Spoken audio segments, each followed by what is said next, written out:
Friends, मैं astrologer Meenakshi अपने channel पर आप लोगों का फिर से स्वागत करती हूँ, अभिनंदन करती हूँ। आई होप आप सब स्वस्थ हैं, व्यस्त हैं और मस्त हैं। आज मैं आपको शारदीय नवरात्रि आ रही है, उसकी बहुत बहुत सबको शुभकामनाएं। आप सबके लिए शारदीय नवरात्रि बहुत अच्छी रहे, बहुत ही शुभ रहे सबके लिए, मैं यही प्रार्थना करती हूँ। आज मैं आपको बताऊंगी कि किस समय शुभ मुहूर्त है, किस समय आपको कलश स्थापना करनी है, किस समय आपको पूजा करनी है, कौन सा ऐसा किस समय आपको व्रत करना है, व्रत किस तरह से करना है। कोई भी शुभ कार्य कर सकते हैं आप इस शारदीय नवरात्रों में। तो व्रत, पूजा, कलश स्थापना, ये सारी चीज़ें मैं आपको इस वीडियो में बताने वाली हूँ। तो बनी रहिए मेरे संग इस वीडियो में एंड तक की। और अगर मेरे इस चैनल पर आप नए हैं तो इसको सब्सक्राइब कर लीजिए, लाइक करिए और शेयर कर दीजिए। तो आज मैं आपको बताने जा रही हूँ 26 सितंबर सोमवार से नवरात्रि शुरू हो रहे हैं और 4 अक्टूबर को समाप्त हो रहे हैं, मंगलवार के दिन यानी कि ट्यूसडे को। तो इतने दिन हम जो नवरात्रि के हैं, जो कि शारदीय नवरात्रि शुरू हो रहे हैं, जो हिंदुओं के लिए बहुत इम्पॉर्टेंट होते हैं। हम कितना इंतज़ार करते हैं इसका। तो अब तो फेस्टिवल सीज़न शुरू ही हो रहा है। तो सबसे पहले मैं आपको बता देती हूँ इसका मुहूर्त। कलश स्थापना का जो मुहूर्त है वो 6:15 बजे से लेकर के 7:15 बजे तक है मॉर्निंग में। उसके बाद एक और मुहूर्त है जो कि 9:15 बजे से लेकर के 10:42 तक है, जो कि एक बहुत ही अच्छा मुहूर्त है। और उसके बाद एक मुहूर्त है जो कि अभिजीत मुहूर्त है, वो है 11:48 से लेकर के 12:36 तक की। आई होप आप लोगों ने ये नोट कर लिया होगा, नहीं तो आप मेरा वीडियो सेव करके फिर से इसको देख सकते हैं आराम से। तो ये 3 मुहूर्त हैं जो बहुत ही अच्छे हैं, जिसमें कि आप कलश स्थापना करेंगे तो बहुत ही शुभ होगा और आपका हर कार्य, हर विघ्न दूर होगा और हर कार्य संपन्न हो जाएगा।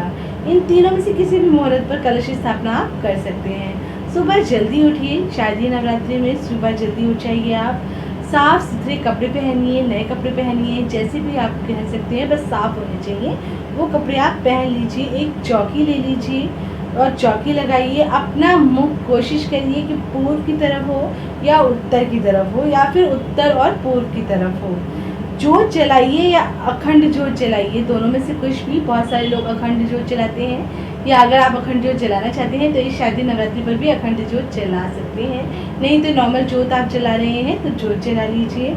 और कलश स्थापना आप या तो तांबे के लोटे में करिए या फिर मिट्टी के लोटे में करिए। स्टील का लोटा कभी भी यूज़ मत करिए। जौ बोना चाहते हैं तो जौ ले आइए और साथ में जौ को भी बो लीजिए। कलश में आपको क्या करना है, हल्दी या तांबे का कलश लेना है। उस कलश में आपको एक गांठ हल्दी की मिल जाती है मार्केट में, एक गांठ हल्दी की डाल दीजिए, एक सुपारी डाल दीजिए, 1 रुपये का सिक्का डाल दीजिए और थोड़ी सी दूर्वा डाल दीजिए। ये सब डाल दीजिए। और अगर चांदी का सिक्का आपके पास है तो चांदी का सिक्का उसमें डाल दीजिए। और जल तो डालना ही है, और उसमें थोड़ा सा गंगा जल डाल सकते हैं तो गंगा जल डाल दीजिए। इससे आपका जो जल है वो और भी पवित्र हो जाएगा। गंगा जल सबसे पवित्र माना जाता है, उससे पवित्र कुछ भी नहीं होता है। और उसके बाद आप जो नारियल है, उसके बाद पहले तो आप आम के पत्ते रख दीजिए कलश के ऊपर। अगर आम के पत्ते आपको नहीं मिल रहे हैं तो अशोक के पत्ते बहुत आसानी से मिल जाते हैं, आप अशोक के पत्ते उसके ऊपर रख दीजिए। उसके बाद नारियल रख दीजिए। और नारियल आपको कैसे रखना है, नारियल का जो मुख है, जो एक तरफ से उसका कोना निकला रहता है और एक तरफ से वो सीधा होता है, तो जिस तरफ से वो सीधा होता है उस तरफ से आपको अपने मुख की तरफ रखना है नारियल को। और जो उसका निकला हुआ कोना निकला रहता है उसमें थोड़ा सा, उसको आप दूसरी तरफ रख दीजिए। यानी कि जो उसका इस तरफ का मुँह होता है उसको अपनी तरफ रखना है आपको, और सीधा ऐसे रखना है उसको, ऐसे खड़ा करके, नारियल को ऐसे खड़ा करके नहीं रखना है बिल्कुल भी।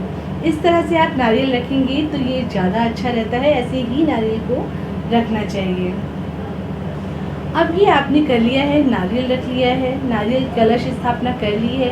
अब आपने मिट्टी में जौ बोनी है। एक आपने छोटा सा बर्तन लेना है मिट्टी का, और उसके अंदर मिट्टी डालनी है और मिट्टी में थोड़ा सा पानी और जौ डाल करके उसको डाल देना है। जौ को बो देना है, जो कि अक्सर लोगों सबको आता है, और बीच में कलश की स्थापना कर देनी है।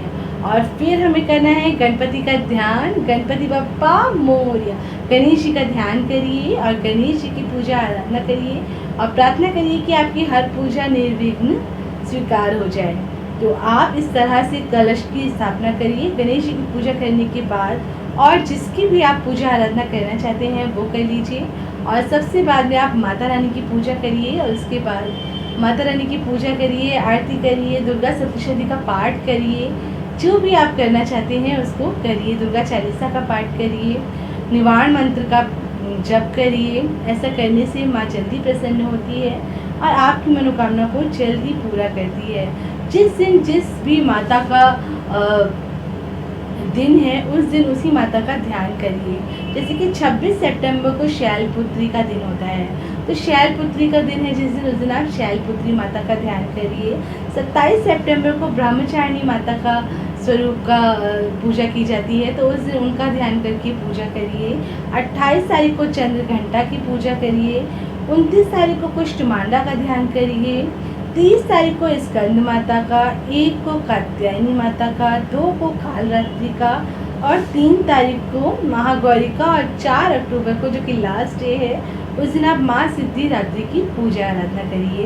इस तरह से जिस दिन जिसका नवरात्र है उस हिसाब से ध्यान करके, उन माता का ध्यान करके पूजा पाठ करेंगी तो बहुत अच्छा रिजल्ट मिलेगा आपको, बहुत अच्छे फल मिलेंगे आपको, और जो भी आपकी मनोकामनाएं हैं वो शीघ्र ही पूरी हो जाएगी। और क्योंकि मैं ज़्यादातर अपने चैनल पर शादी से रिलेटेड, विवाह से रिलेटेड ही उपाय बताती हूँ और विवाह से रिलेटेड ही पूजा पाठ आपको बताती हूँ, तो उसके हिसाब से भी आपको इस तरह से अगर आप पूजा करेंगे तो बहुत जल्दी आपका विवाह हो जाएगा। नवरात्रि के दिन, ये 9 दिन बहुत ही पवित्र माने जाते हैं। कहते हैं कि माँ धरती पर आती है और अपने भक्तों की पुकार सुनती है और सबकी इच्छाओं को पूरा करती है। और माँ एक ऐसा शब्द है जो कि माँ सबके लिए हमेशा अच्छा ही करती है, कभी किसी का बुरा नहीं कर सकती है और कभी अपने बच्चे को दुखी नहीं देख सकती है। तो माँ की आराधना दिल से करिए, विश्वास से करिए, आपकी जो भी मनोकामना है वो बहुत ही जल्द पूरी हो जाएगी। और नवमी के दिन, वैसे तो कुछ लोग अष्टमी पे व्रत खोलते हैं, कुछ लोग नवमी भी पूरी करके दशमी को व्रत खोलते हैं, तो कोशिश करिए कि नवमी के दिन आप अपना व्रत खोलिए और कन्या का पूजन करिए, कन्याओं को खिलाइए, उनको गिफ्ट दीजिए और साथ में किसी ब्राह्मण को भी खाना और भोजन करा दीजिए। ऐसा करने से आपके नवरात्रि का व्रत अच्छी तरह से संपन्न हो जाएगा और जो भी आपकी मनोकामना है वो बहुत जल्दी पूरी हो जाएगी। फिर नेक्स्ट वीडियो में एक नए टॉपिक के संग आपको फिर से मिलूंगी। तब तक के लिए जय श्री कृष्णा दोस्तों।